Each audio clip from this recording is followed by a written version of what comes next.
तो चलिए अब यहां से सभी की राजनीतिक प्रतिक्रिया आपने सुन ली है। आज जो मेहमान हमारे साथ चर्चा के लिए जुड़ गए हैं, शाज़िया अलमी आज बीजेपी से हमारे साथ हैं, शांति आगी कांग्रेस से हमारे साथ हैं, आम आदमी पार्टी से आप अभिषेक तिवारी को देख रहे हैं, समाजवादी पार्टी से आप मोहम्मद आजम साहब को देख रहे हैं और अनुप्रिया हमारे साथ जुड़ गई हैं जेडीयू से, और साथ ही आप नोएडा से लाइव देख रहे हैं मेरे वरिष्ठ सहयोगी राजीव रंजन को। अब राजीव आपके पास आ रही, क्योंकि दिल्ली में भाजपा की जीत और आम आदमी पार्टी की हार कई तरह के मैसेजेस यहां पर देते हुए नजर आ रही हैं, और ये सभी मैसेजेस जो है वो टारगेट कर रहे हैं अब अगले चुनाव यानी बिहार को लेकर ही ये कयास लगाए जा रहे हैं कि मुख्यमंत्री भी ऐसा चुना जा सकता है जो आगे बिहार के चुनाव पर इंपैक्ट डाले। तो नाम ऐसा हो सकता है जिसको लेकर सीधे कहा जा रहा है पूर्वांचलियों को टारगेट किया जा सकता है। दूसरा, ये कांग्रेस की अहमियत को लेकर अब सवाल यहां पर खड़े होते दिखाई दे रहे हैं। इंडिया गठबंधन और मजबूत हो सकता है। उधर बीजेपी दिल्ली की जीत के बाद, हालांकि उससे पहले हरियाणा और महाराष्ट्र की जीत भी उनके साथ है, लेकिन दिल्ली की जीत के साथ ही अब बिहार में ड्राइविंग सीट पर भी वो बैठ सकती है, ऐसे भी आकलन सामने आ रहे हैं। आप इन तमाम पहलुओं को देखते हुए आपका क्या आकलन है? देखिए पूजा, पिछले 8 महीनों में देश की राजनीति ने एक बार फिर करवट बदली। अगर आप 4 जून 2024 के लोकसभा चुनाव के नतीजे देखें तो भारतीय जनता पार्टी को हरियाणा में आधी सीटों पर पटखनी मिली थी, महाराष्ट्र में उसकी स्थिति ठीक नहीं थी, और उसके बाद जब चुनाव हुए तो न सिर्फ भारतीय जनता पार्टी ने हरियाणा जीता, बल्कि आश्चर्यजनक तौर पर महाराष्ट्र में इतना ज्यादा बहुमत के साथ एनडीए की सरकार बनी।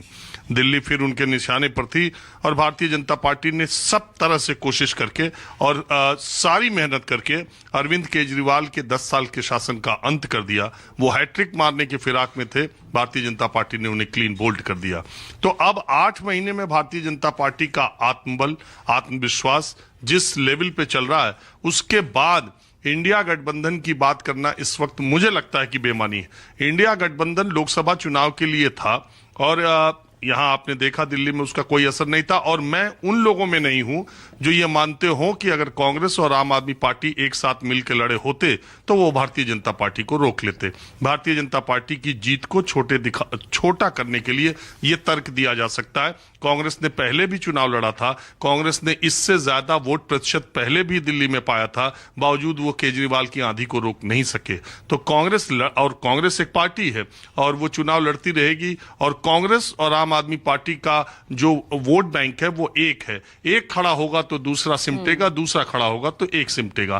कांग्रेस दिल्ली में खड़ी हो गई हो ऐसा कतई नहीं है। उसके 67 उम्मीदवारों की जमानत जब्त हुई है, और जिन 2-1 सीटों पर वो जीतने की फिराक में थे उनमें भी वो उस तरह का प्रदर्शन नहीं कर पाए। हालांकि वो कैंडिडेट जो अच्छा वोट पाए थे वो वास्तव में विधायक बनने वाले कांग्रेस के कुछ एक कैंडिडेट थे, जिन्हें मैं हमेशा कहता हूं कि वो जनता से जुड़े हुए हैं और जनता उन्हें पसंद करती है, लेकिन ऐसी पार्टी में है शायद जिसकी वजह से उन्हें जीत नहीं मिली। बहरहाल बात यह है कि ये जो अब जो चुनाव देश में होने हैं, बिहार में जो चुनाव होना है, उसमें इंडिया गठबंधन, आप पिछला अगर चुनाव देखें 2020 में, तो कांग्रेस पार्टी को ज्यादा सीटें देने की वजह से आरजेडी को नुकसान हुआ था। अब जो स्थिति पिछले 3 चुनाव में कांग्रेस की हुई है, मुझे लगता है कि आरजेडी और अब टफ बार्गेनिंग करेगी और आरजेडी की शर्तों पर कांग्रेस को तैयार होना पड़ेगा। ममता बनर्जी बंगाल में किसी तरह की कांग्रेस को छूट नहीं देंगी, ये पक्का है।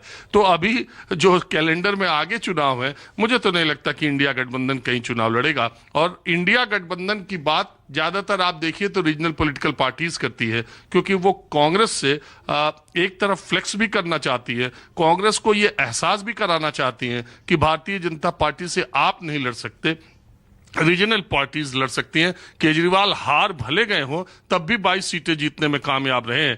कांग्रेस पार्टी जहां हार रही है वो तो 70 में केजरीवाल 22 लाने में कामयाब हुए, 2014 में तो 543 में कांग्रेस 44 सीटों पर सिमट गई थी। तो इस तरह से तर्क रीजनल पॉलिटिकल पार्टीज देंगे, और मुझे नहीं लगता कि इंडिया गठबंधन अब आने वाले दिनों में विधानसभा चुनाव में कहीं कोई उस तरीके से दिखाई देगा। अब कांग्रेस पार्टी को रीजनल पॉलिटिकल पार्टीज उसकी बाहें मरोड़ने की हमेशा कोशिश करेंगे।